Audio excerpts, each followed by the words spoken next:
This is Melanie Wilkinson with YorkNewsTimes.com.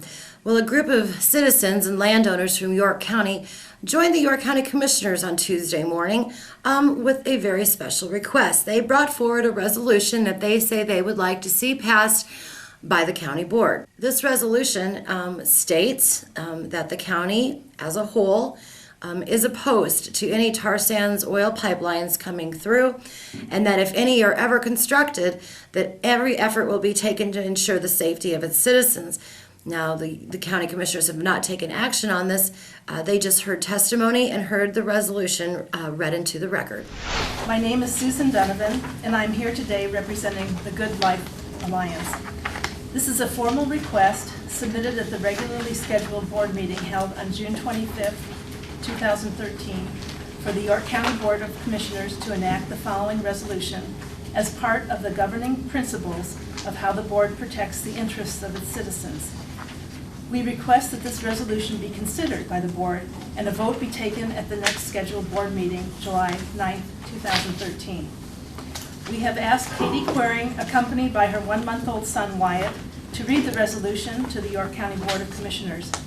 Katie and her husband Grant live on Highway 34, within half a mile of where the route crosses the highway. She attended and provided testimony at the State Department hearing in Grand Island. As she reads this proposed resolution, we ask that you look at her and her son and see the future of York County, a future not filled with risk, but with fertile farmland and pure water. Good morning. The County Commission Board of York County, Nebraska realizes the risks of tar sands and crude oil pipelines to our citizens and resources and oppose any pipeline of this nature in our county. Should this county be forced to bear the risks of such pipelines, this board will exercise full extent of its power to protect the health and welfare of its citizens and resources, as well as minimize the economic burden to residents of York County. Nothing in this resolution is meant to preempt federal or state laws. Thank you.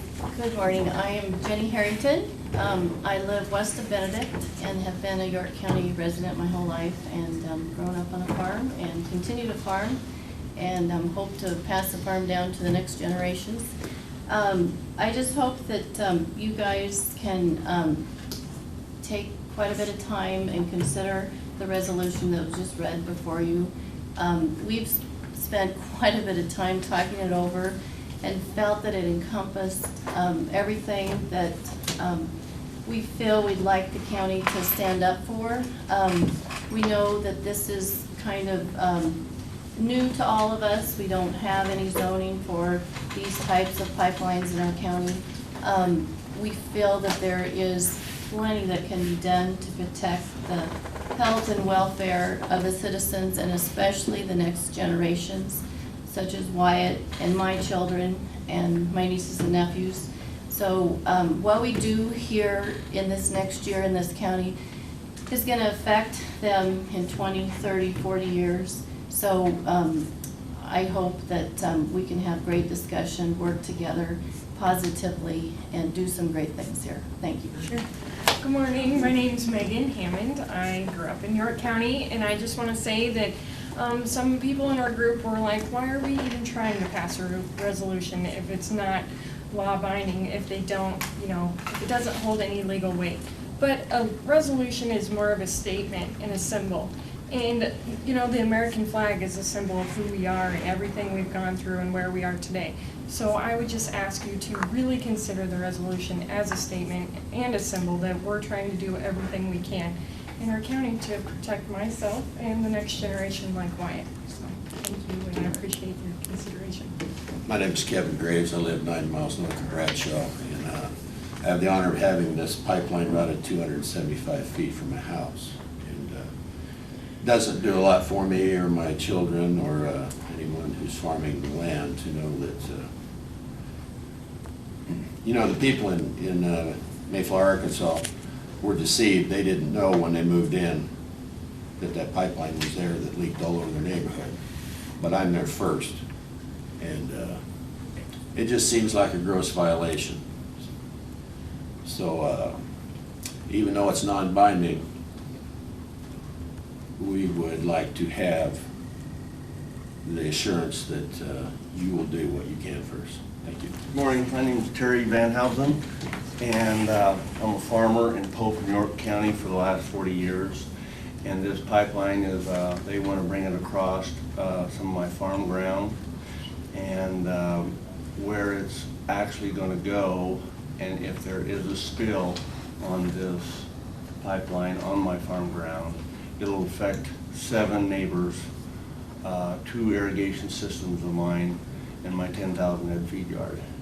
And I talked to TransCanada about, okay, if we have a spill and it gets into our water, how are we going to take care of our crops, and how are we going to take care of the cattle?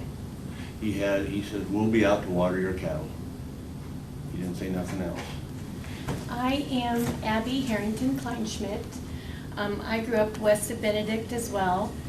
I'm a 5th generation farmer on a family farm.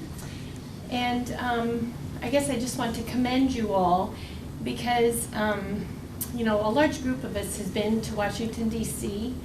to speak with our representatives and really felt like we were totally ignored. I was arrested in front of the White House in protest of this Keystone pipeline. You know, the state level has totally sold us out, and I can't tell you what it means to York County citizens, landowners, residents, that the county would, you know, really pay close attention to this and be willing to work with us on this issue. You hate to think of a worst case scenario, but when it comes to something like a tar sands pipeline, we really have to at least, you know, consider it and get some things in place. So, you know, I'm looking out for the next generations as well, and I want to thank you very much. So again, the county board will be taking written testimony from now until July 9th. On July 9th, they will take on the issue during their regular meeting, and Commissioner Chairman Kurt Balgren says that he will be announcing at a later time this week on what the process is going to be of that hearing. We're not quite clear what he meant there, but we will publish that information just as soon as it becomes available. Again, this is Melanie Wilkinson with YorkNewsTimes.com.